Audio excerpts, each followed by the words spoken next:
तो हेलो दोस्तों, स्वागत है आप सभी लोगों का हमारे यूट्यूब चैनल सम्राट अकेडमी में। तो दोस्तों, मेरा नाम है आकाश स्टूडेंट। इस वीडियो में हम बात करने वाले हैं क्लास 10th के मैथ के वेरी मोस्ट इंपॉर्टेंट क्वेश्चन। ठीक है, वो क्वेश्चन बात करेंगे जो कि 2021 बोर्ड एग्जाम में आने के बहुत ही ज़्यादा चांसेज हैं।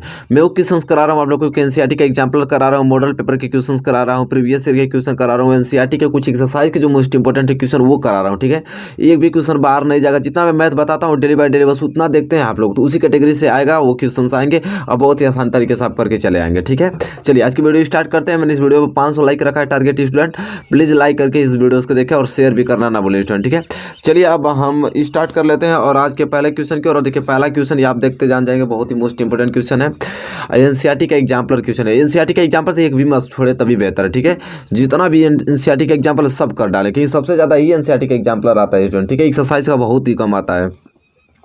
चलिए पढ़ते हैं। क्वेश्चन कह रहा है कि बिंदु सी पर समकोण है। बिंदु सी इसमें क्या है, समकोण है। फिर यहाँ पे कामा देके लिखा है एक समकोण त्रिभुज एबीसी में यदि tan a बराबर 1 तो सिद्ध कीजिए कि 2 sin a into cos A बराबर 1 होना चाहिए। ठीक है, अब देखिए बहुत ही ज़्यादा मोस्ट इंपॉर्टेंट ये प्रश्न आ गया आपकी स्क्रीन पे। अब मैटर देख रहा है कि यहाँ पे हम एक क्या बनाएंगे, त्रिभुज बनाएंगे, समकोण त्रिभुज। ठीक है, मैं थोड़ा ऊपर कर लेता हूँ ताकि आपको अच्छे से दिखाई दे।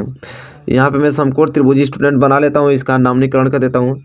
ए इसको बी मान लेता हूँ, इसको सी इसलिए माना हूँ यहाँ पे क्योंकि सी बोल रखा है कि समकोण है, तो इसलिए इसको सी मानना पड़ेगा कि सी की समकोण है। समकोण की सामने वाली भुजा कर्ण होती है। ठीक है, ये तो जानते हैं आप लोग।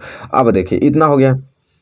अब हमसे बोल रखा है त्रिभुज एबीसी में यदि tan a बराबर 1। अच्छा, यहाँ पर लिखेंगे हल लिखते, फिर लिखेंगे हम लोग यहाँ पे कि त्रिभुज एबीसी में हमको दे रखा है कि tan a बराबर दे रखा है हमको 1। बहुत बढ़िया, त्रिभुज एबीसी में tan a बराबर 1 दे रहा है। ठीक है, अच्छा स्टूडेंट आप हमको बताइए कि जो tan a होता है, tan a बराबर फार्मूला क्या होता है, लंब बटा आधार होता है। अच्छा ठीक, लंब बटा आधार होता है, यहाँ पे आप लिख देंगे लंब बटा आधार। अच्छा स्टूडेंट आप बताइए कि लंब इसमें क्या है, लंब आपका BC है। ठीक, और आधार क्या स्टूडेंट AC है।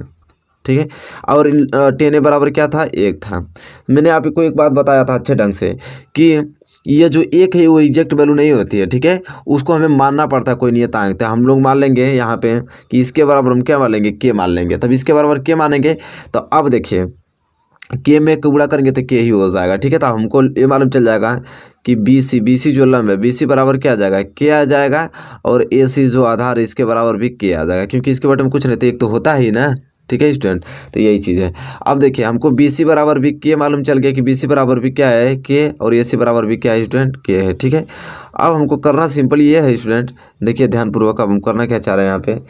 अब हमको निकालना पड़ेगा यहाँ पे BC बराबर भी के, यहाँ पे लिख देता हूँ ताकि आपको समझो। BC बराबर की और AC बराबर भी किया गया स्टूडेंट। ठीक है, अब देखिए सिंपली करना हमको ये चीज़ है कि अब हमको BC दे रखा है, AC दे रखा है, मतलब आधार दे रखा है, लंब दे रहा है। हमको क्या निकालना पड़ेगा, कर्ण निकालना पड़ेगा। तो चलिए पहले कर्ण निकाल देते हैं। ठीक है, तो पाइथागोरस प्रमेय से। ठीक है, पाइथागोरस प्रमेय क्या कहता है कि कर्ण का स्क्वायर बराबर लंब का स्क्वायर और धन आधार का स्क्वायर, ये तो कहता है। ठीक, अब यहाँ पे देखिए कर्ण क्या हमारा AB, तो AB का स्क्वायर बराबर लंब क्या है यहाँ पे BC का स्क्वायर धन आधार क्या है यहाँ पे AC का स्क्वायर। अब सिंपली करना है, AB हमको निकालना है तो हम लिखेंगे AB का स्क्वायर बराबर BC का वैल्यू कितना दिखा है, के, तो के का स्क्वायर प्लस AC का भी वैल्यू कितना दिया है, के का स्क्वायर। तो यहाँ से AB स्क्वायर बराबर क्या निकल जाएगा, के स्क्वायर और प्लस के स्क्वायर। और यहाँ से AB निकालेंगे तो यह वर्ग तो जाएगा, किस में हो जाएगा, वर्गमूल में, तो हो जाएगा के स्क्वायर प्लस के स्क्वायर। तो यहाँ से जाएगा AB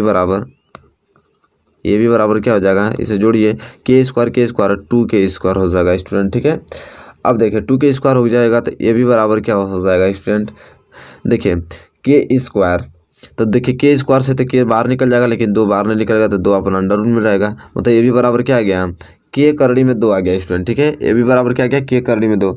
अब AB बराबर के करड़ी में 2 स्टूडेंट आ गया, तो सिंपली आपको करना क्या है, यहाँ पे इसका मान आ गया AB बराबर के करड़ी में 2 आ गया। अब सिंपली हमसे पूछा क्या था, इसके बराबर इतना, तो हम लोग लिखेंगे क्या, LHS लेने पे। ठीक है, पहले LHS लेने पर हल करेंगे। LHS आपका है 2 sin A into cos A है। ठीक है LHS, इसके लिए पहले हमको साइन और कॉस A का वैल्यू निकालना पड़ेगा। तो हम लिखेंगे साइन A बराबर क्या होता है, लंब बटा कड़ होता है। और लंब यहाँ पे क्या दिया है, BC, और कड़ क्या दिया है, AB, ठीक है। और लंब हमारा हो जाएगा K, और सॉरी लंब हमारा क्या हो गया, और कड़ हमारा क्या हो जाएगा, K करड़ी में 2 हो जाएगा, ठीक है। तो K से K कैंसिल, मतलब ऊपर 1 बचा, नीचे करड़ी में 2 बचा। मतलब हमको मालूम चल गया कि यहाँ पे साइन A बराबर कितना आ गया, 1 बटे करड़ी में 2 आ गया, ठीक है। अब सिंपली करना हमको क्या, यहाँ से कॉस की वैल्यू निकाल लीजिए। कॉस A बराबर क्या हो जाएगा, आधार बटे कड़, ठीक है। अब देखिए कॉस A बराबर आधार बटा कड़ हो गया। अब देखिए स्टूडेंट, आधार इसमें क्या है, AC है, और कड़ इसमें क्या है स्टूडेंट, AB है, ठीक है। कड़ यहाँ पे AB हो गया। अब स्टूडेंट सिंपली करना क्या है यहाँ पे कि AC का वैल्यू देख पा रहे हैं कितना है, K, और कड़ कितना दिया आपका, K करड़ी में 2। यहाँ से भी K से K कट जाएगा तो AB आ जाएगा, 1 बटे करड़ी में 2 आ गया। अब सिंपली साइन A बराबर 1 बटे करड़ी में 2 आ गया, कॉस A बराबर 1 बटे करड़ी में 2 आ गया। हमको निकालना था किसका value, 2 sine A into cos A का वैल्यू निकालना था, ठीक है। तो अब देखिए हो जाएगा 2 into sine A, sine A का वैल्यू कितना है, 1 बटे करड़ी में 2, इंटू कॉस A का वैल्यू कितना है, 1 बटे करड़ी में 2 आया स्टूडेंट, ठीक है। अब देखिए सिंपल करना हमको ये चीज़ है स्टूडेंट कि 2 का गुणा 1 में करेंगे तो 2 ही आ जाएगा, इसका गुणा भी 1 में करेंगे तो 2 ही आ जाएगा, ठीक है। और करड़ी में 2 का गुणा करड़ी में 2 करेंगे तो क्या आ जाता है, 2 आ जाता है। तो 2 से 2 कैंसिल करेंगे तो 1 आ जाएगा। देखिए LHS 1 आ गया, और आपका RHS तो 1 था ही, ठीक है, क्योंकि यहाँ पे खुद लिखा है कि 2 sine A into cos A बराबर 1। तो इधर आपका RHS 1 दिया था, इसको हल मैंने किया था, ये भी 1 आ गया। मतलब हमको मालूम चल गया कि इसलिए यहाँ पे जो LHS है वह RHS के क्या हो गया, बराबर हो गया, ठीक है स्टूडेंट। इसलिए हम लोग क्या लिख देंगे यहाँ पे, हैंस प्रूफ लिख देंगे, ठीक है। अब ये क्वेश्चन बिल्कुल सॉल्व हो गया आप लोगों का बहुत ही आसानी तरीके से। तो उम्मीद करता हूँ कि एक क्वेश्चन आपको बहुत ही अच्छे ढंग से समझ में आ गया होगा स्टूडेंट। नो डाउट आपको होगा क्वेश्चन और पहले में, और क्वेश्चन और पहला आपने बहुत अच्छे ढंग से क्लियर कर लिया है, क्योंकि NCERT का एग्जाम्पल है। तो हम बढ़ेंगे अगले क्वेश्चन की और, क्वेश्चन नंबर दूसरे की ओर। तो चलिए स्टूडेंट, क्वेश्चन नंबर दूसरा आपकी स्क्रीन पे आ गया, जो कि बहुत ही ज़्यादा महत्वपूर्ण प्रश्न है, ठीक है। ये आपका NCERT एग्जाम्पलर का ये क्वेश्चन आपका बहुत ही मोस्ट इंपॉर्टेंट क्वेश्चन माना गया है, क्योंकि मैंने बहुत बार देखा है क्वेश्चन बहुत बार पूछा गया है, ठीक है स्टूडेंट। इस क्वेश्चन को आपको बहुत ही अस्थायी रूप से देखकर और याद मतलब लगा कर इसको प्रैक्टिस करके जाना है, ठीक है। चलिए क्वेश्चन को पहले पढ़ लेते हैं। देखिए क्वेश्चन आपको ये दिया है कि कह रहा है कि भूमि से 60 मीटर की ऊंचाई पर एक पतंग उड़ रही है। कह रहा है कि भूमि से 60 मीटर की ऊंचाई पर एक पतंग उड़ रही है। पतंग में लगी डोरी को अस्थायी रूप से भूमि के एक बिंदु से बांध दिया गया है।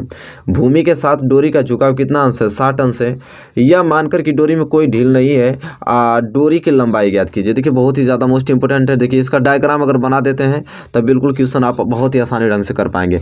चलिए तो देखिए एक बार पहले क्वेश्चन को पढ़ते हैं और फिर इसके बाद डायग्राम बनाते हैं, इसके बाद लिखते हैं। कह रहा है कि भूमि से 60 मीटर की ऊंचाई पर, देखिए सिंपल एक तरीका है ये चीज़ को हल करने का। देखिए आपका ये क्या है, ये समतल एक भूमि है, ठीक है, ये भूमि है।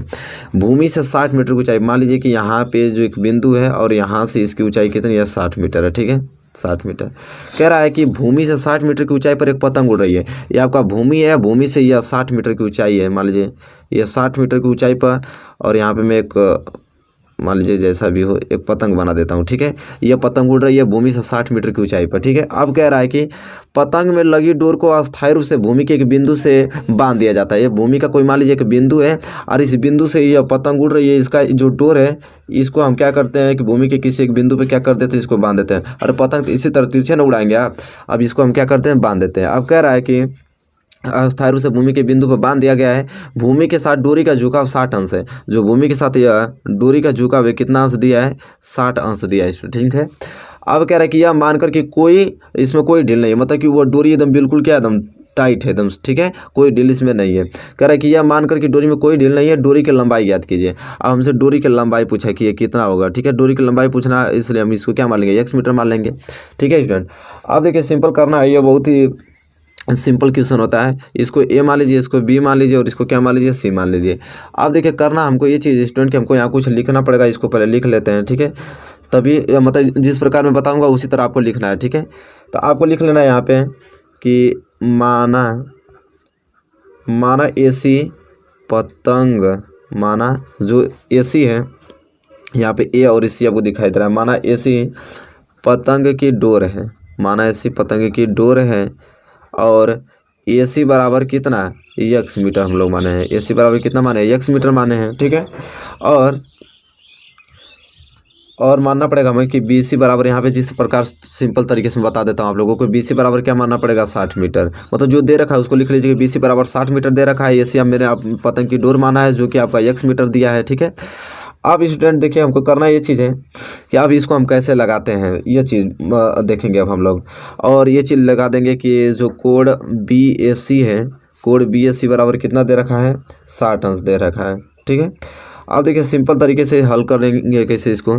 अब हम देखेंगे कि समकोण त्रिभुज ABC में, समकोण त्रिभुज ABC में, ठीक है। देखिए सिंपल तरीके से आपने डायग्राम बना दिया और जो दिया था AC बराबर x मीटर लिख दिया, BC बराबर 60 मीटर दिया था, कोड BAC बराबर 60 अंश दिया था, ठीक है स्टूडेंट। आप सिंपल इसे हल करेंगे त्रिभुज ABC में। तो देखिए हल करने का तरीका इसका ये होता है कि सबसे पहले हम देखेंगे कि क्या किसका वैल्यू हमको दिया है। तो हमको देख पा रहे हैं यहाँ पे कि यहाँ पे लंब हमको दे रखा है और क्या दे रखा है, कड़ दे रखा है। कड़ हमारा x दे रखा है, लंब हमारा दे रखा है, आधार से कोई मतलब नहीं है, यानी लंब और कड़ दे रखा है। अब हम देखेंगे कि सर्व समीकरण लंब और कड़ किस में बनता है। तो सभी लोग को मालूम है कि साइन A बराबर क्या होता है, लंब बटा कड़ होता है, ठीक है। तो लंब बटा कड़ यहाँ पे होता है साइन A बराबर, क्योंकि लंब का वैल्यू भी दिया है, कड़ का वैल्यू दिया है, तो हम वही सर्व समीकरण लगाएंगे जो इसके वैल्यू को सेटिस्फाई करता है, ठीक है। तो लंब बटा कड़ दे दिया हमको, तो यहाँ साइन A का वैल्यू लगाएंगे।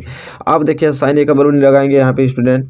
तो अब देखिए यहाँ पे साइन A का वैल्यू कितना दे रखा है, थीटा 60 अंश दे रखा है, तो इसलिए एक जगह हम कितना रख देंगे, 60 अंश रख देंगे। अब बराबर लंब आपका कितना दिया है, BC कितना दे रखा है 60 अंश, और कड़ कितना AC बराबर कितना दे रखा है, x अंश दे रखा है, ठीक है। अब देखिए आपको करना सिंपल ही कि साइन 60 अंश का मान कितना होता है, तो करड़ी में 3/2 होता है, अब बराबर ये आपका 60/x ऐसे ही रहेगा, ठीक है। अब आपको सिंपल करना है कि करड़ी में 3 का गुणा x में होगा तो हो जाएगा करड़ी में 3x बराबर ये क्या हो जाएगा 60 × 2 हो जाएगा, ठीक है। अब स्टूडेंट करना आपको सिंपल है कि यहाँ से x की वैल्यू तब निकालेंगे तो हो जाएगा 60 × 2, और यह करड़ी में 3 गुणा में इधर आएगा तो करड़ी में 3 किस में हो जाएगा, भाग में हो जाएगा स्टूडेंट, ठीक है। अब सिंपल देखिए करना आपको क्या है यहाँ पे कि x बराबर यहाँ पे परिमेयकरण कर दीजिए। परिमेयकरण करने का मतलब होता है इसको पहले गुणा कीजिए तो 60 दूनी के 120 बटे करड़ी में 3 हो जाएगा।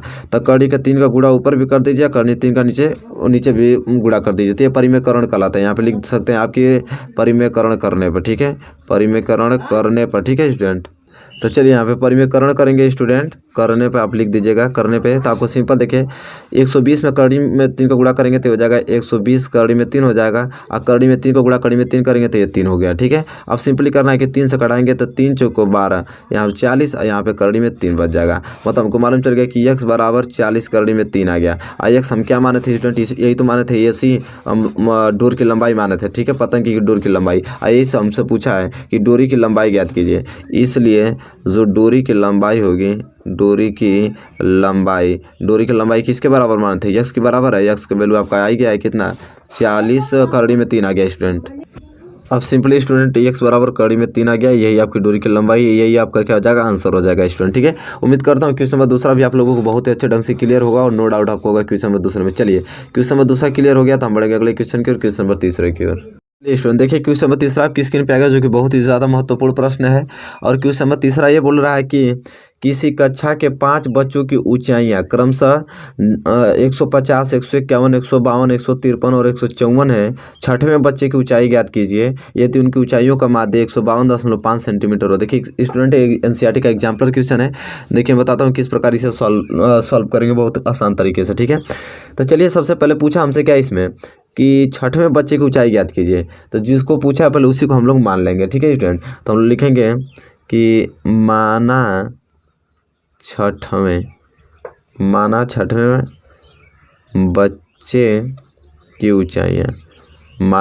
बच्चे की ऊंचाइयाँ मान लेंगे। क्या मान लेंगे, हमको मालूम नहीं है तो हम x मान लेंगे, क्योंकि ये निकालना हमको। तो माना छठवें बच्चे की ऊंचाई है x, और फिर हमको दिया क्या है इसमें स्टूडेंट, लिखेंगे दिया है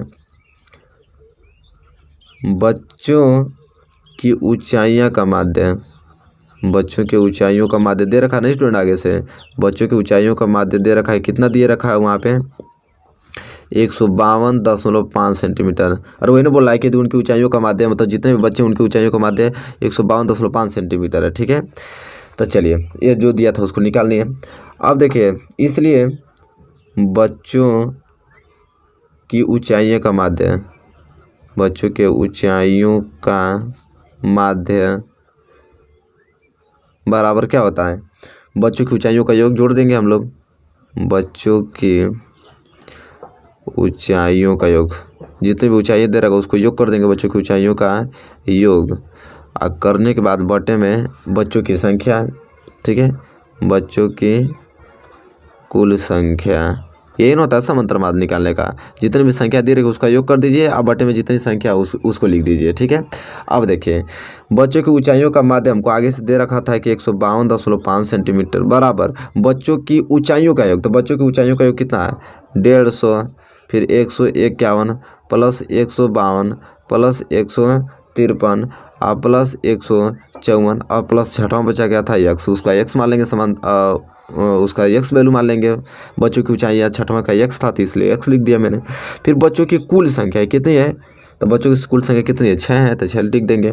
अब देखिए इसका गुणा इसमें हो जाएगा तो हो जाएगा 152.5 गुणे 6 बराबर, अब इतना को जोड़िए तो 4 3 7, 7 2 9, 9 1 10, 10 को 0, 5 5 10, 5 3 15, 5 को 20, बचा 25 1 26, हासिल लगा 2, 1 2 3 4 5 और 1 1 2 3 4 5 और 5 2 7, ठीक है, 2 हासिल था ना, तो ये हो गया 760 प्लस इधर यक्स। अब इसे हल कर दीजिए स्टूडेंट, इसको गुणा करेंगे तो 6 5 30, हासिल लगा 3, 6 दूनी के 12 और 12 3 15, हासिल लगा 1, 6 5 30 1 31, हासिल लगा 3, 6 कम 6 1 9, ये हो जाएगा 915 बराबर 760 प्लस यक्स।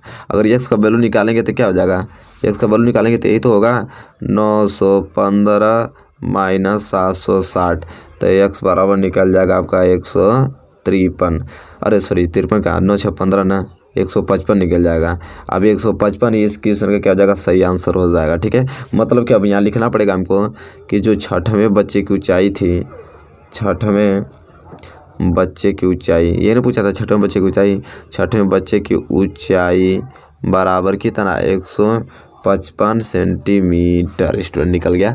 यही इस क्वेश्चन का क्या हो जाएगा, सही आंसर हो जाएगा स्टूडेंट, ठीक है। बताइए आपको वीडियो कैसी लग रही है, वीडियो अच्छी लगे प्लीज़ इसे लाइक कीजिए, चैनल पर नए हैं तो प्लीज़ चैनल को भी सब्सक्राइब कर लीजिए स्टूडेंट, ठीक है। चलिए उम्मीद करता हूँ कि क्वेश्चन नंबर तीसरा आपको बेहद अच्छे ढंग से क्लियर हो गया होगा, नो डाउट आपको होगा क्वेश्चन नंबर तीसरे में स्टूडेंट, ठीक है। चलिए क्वेश्चन नंबर तीसरा क्लियर, तो हम बढ़ेंगे अगले क्वेश्चन के, क्वेश्चन नंबर चौथे की ओर। चलिए स्टूडेंट देखिए क्वेश्चन नंबर चौथा आपकी स्क्रीन पे आएगा, जो कि बहुत ही ज़्यादा महत्वपूर्ण प्रश्न है, एनसीईआरटी का एग्जाम्पल है क्वेश्चन है। कह रहा है कि अनुपात A1 बटा A2, B1 बटा B2 और C1 बटा C2 की तुलना करके ज्ञात कीजिए कि निम्न रैखिक समीकरण युग्म जो है, दो आपको समीकरण युग्म दिया है, यह संगत है या असंगत है। बहुत ही मोस्ट इंपोर्टेंट पॉपुलर प्रश्न है, ऐसे प्रश्न हमेशा आते रहते हैं स्टूडेंट, ठीक है। चलिए इस क्वेश्चन को सोल्यूशन कर देते हैं, और सबसे बड़ी बात यह है कि आपका ये एनसीईआरटी एग्जाम्पल है क्वेश्चन, ठीक है। तो चलिए इसको हल कर लेते हैं। तो देखिए सबको दिया गया समीकरण क्या आपका, पहला दे रखा है 3x प्लस 2y बराबर क्या दे रखा है 5, और दूसरा दे रखा है कि 2x माइनस 3y बराबर क्या दे रखा है 7 दे रखा है, ठीक है स्टूडेंट।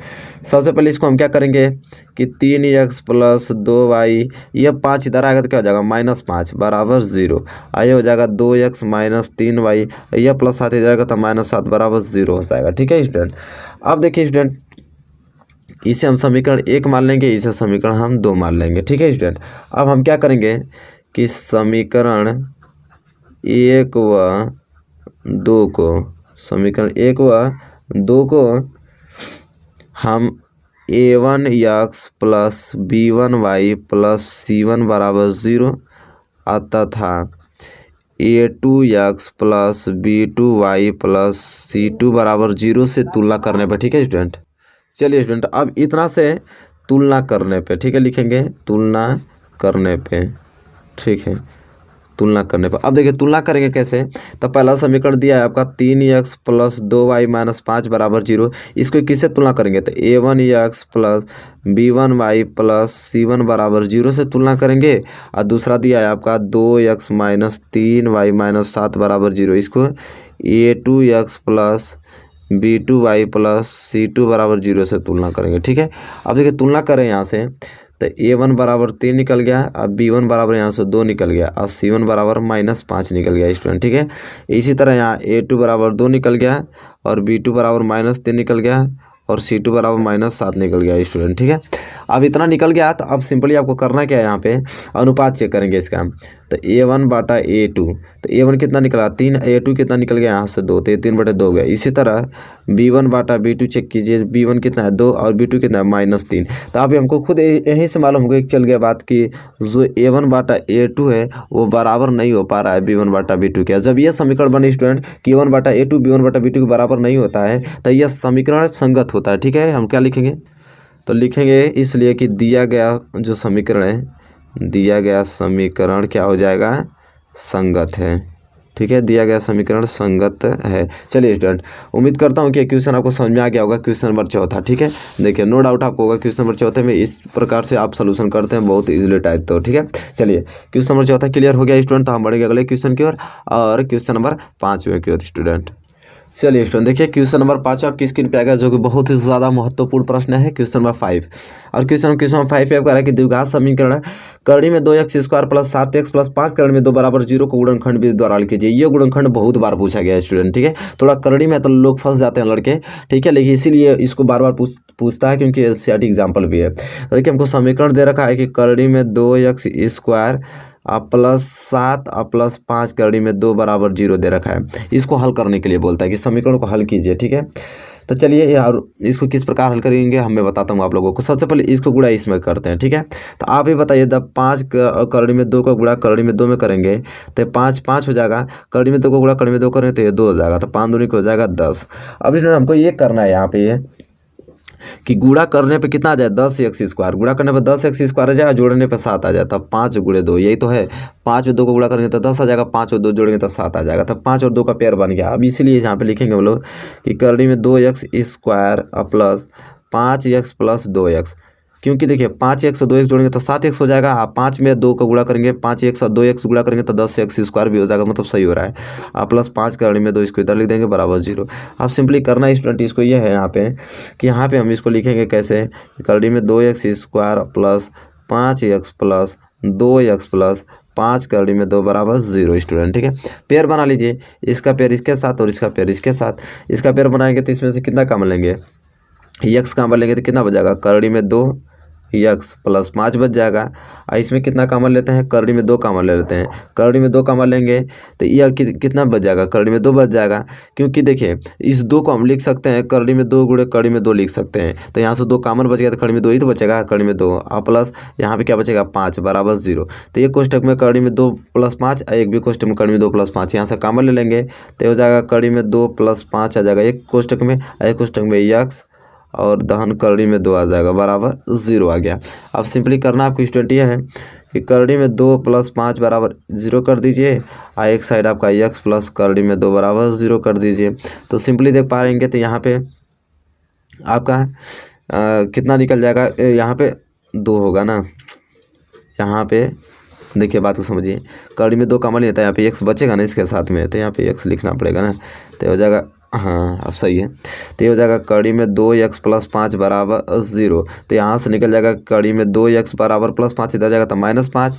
ठीक है, और x निकालेंगे तो हो जाएगा -5 करड़ी में 2। ठीक है, तो यहाँ पे x बराबर -5 बटे करड़ी में 2 आ गया, और इसका निकालेंगे तो x बराबर क्या हो जाएगा, प्लस करड़ी में 2 इधर जाएगा तो माइनस करड़ी में 2 आ जाएगा। ठीक है, तो x बराबर माइनस करड़ी में 2 आ गया। तो हम कर लेंगे आराम से कि जो करड़ी में 2x² + 7x + 5 करड़ी में 2 जो ये आपका समीकरण दे रखा था, और इस समीकरण का जो मूल है वो मूल निकल के हमारे सामने आ गया क्या, -5 बटे करड़ी में 2 आता था, एक आपका आ गया माइनस करड़ी में 2। यही हो जाएगा इसका आंसर स्टूडेंट। देखिए ठीक है, तो आप बताइए कि ये सवाल कैसा लगा आप लोग को, बहुत ज़्यादा मोस्ट इंपॉर्टेंट प्रश्न है स्टूडेंट। ठीक है, उम्मीद करते हैं क्वेश्चन आपको बहुत अच्छे ढंग से क्लियर हो गया होगा स्टूडेंट। तो बताइए स्टूडेंट वीडियो आपको कैसी लगेगी, और वीडियो आपको अच्छी लगी तो प्लीज़ लाइक कीजिए, और चैनल पर हैं तो प्लीज़ चैनल को भी सब्सक्राइब कर लीजिए स्टूडेंट, और बेल आइकन को भी प्रेस कर लीजिए। तब तक के लिए दोस्तों धन्यवाद, मिलेंगे आपसे नेक्स्ट वीडियो में।